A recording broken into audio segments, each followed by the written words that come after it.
Vous êtes sur TV Jésus-Christ à l'émission Boîte à questions.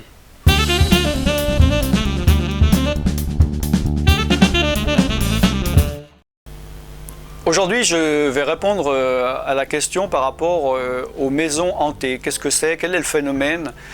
Des personnes me disent que depuis qu'ils sont rentrés dans une maison, voilà, tout va mal dans leur famille ou dans leur métier, dans leur santé, et ils savent que c'est un rapport avec ce lieu. D'autres disent qu'ils vivent dans un endroit où il y a des fantômes, où ils entendent des bruits, où il y a des manifestations, des objets qui bougent. Et quand ils sont dans d'autres endroits, n'importe où sur la Terre, il n'y a pas ces phénomènes, donc ils disent que c'est lié à cet endroit. Alors, y a-t-il des maisons hantées? Quels sont ces phénomènes?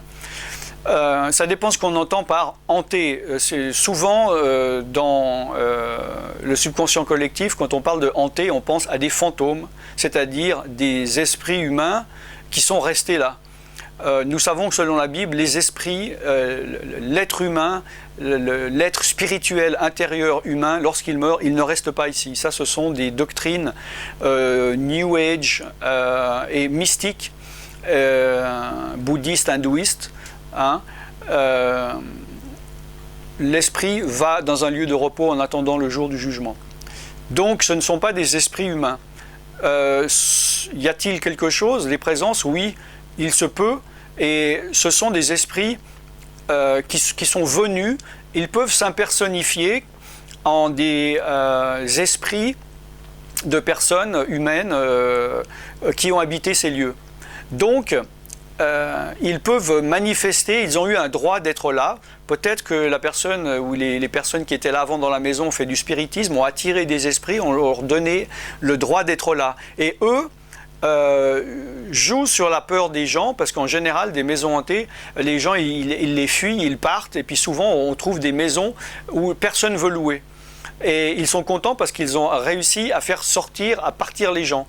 Vous pouvez voir une autre boîte à questions où je répondais à la question quelle est la différence entre un esprit environnemental et territorial, et j'expliquais par rapport à la façon d'opérer des esprits territoriaux. Et donc ces esprits peuvent se faire passer pour une personne. Ils vont descendre des marches, on entend les marches grincer, ou bien ils vont faire le bruit d'un bébé, alors que la personne sait qu'avant, je sais pas, sa grand-mère avait mis au monde quelqu'un qui était mort bébé, il se dit c'est le bébé qui est là. Ce sont des esprits qui souvent sont des esprits générationnels ou familiers, mais pas forcément, qui sont là pour attirer les personnes à faire du spiritisme, à être en relation avec eux, ou pour les faire quitter ces lieux. Donc voilà en gros la réponse à cette question sur les maisons hantées. Je suis Alan Rich et à très bientôt dans une autre émission de Boîte à questions. Bye bye.